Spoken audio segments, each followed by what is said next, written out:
ఎవరి కొరకు ఎందుకొరకు సాగించు పోరాటము ఇల్లు విడిచి పల్లె విడిచి ఎన్నాళ్ళు ఈ నరకము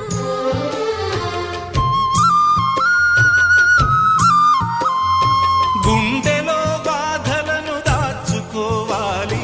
నా పోరు బాటలో నీ తోడు కావాలి పల్లెనే ఇల్లుగా నువ్వు చూసుకోవాలి పంచాది నిర్మలకు చెల్లెవనిపించాలి ఈ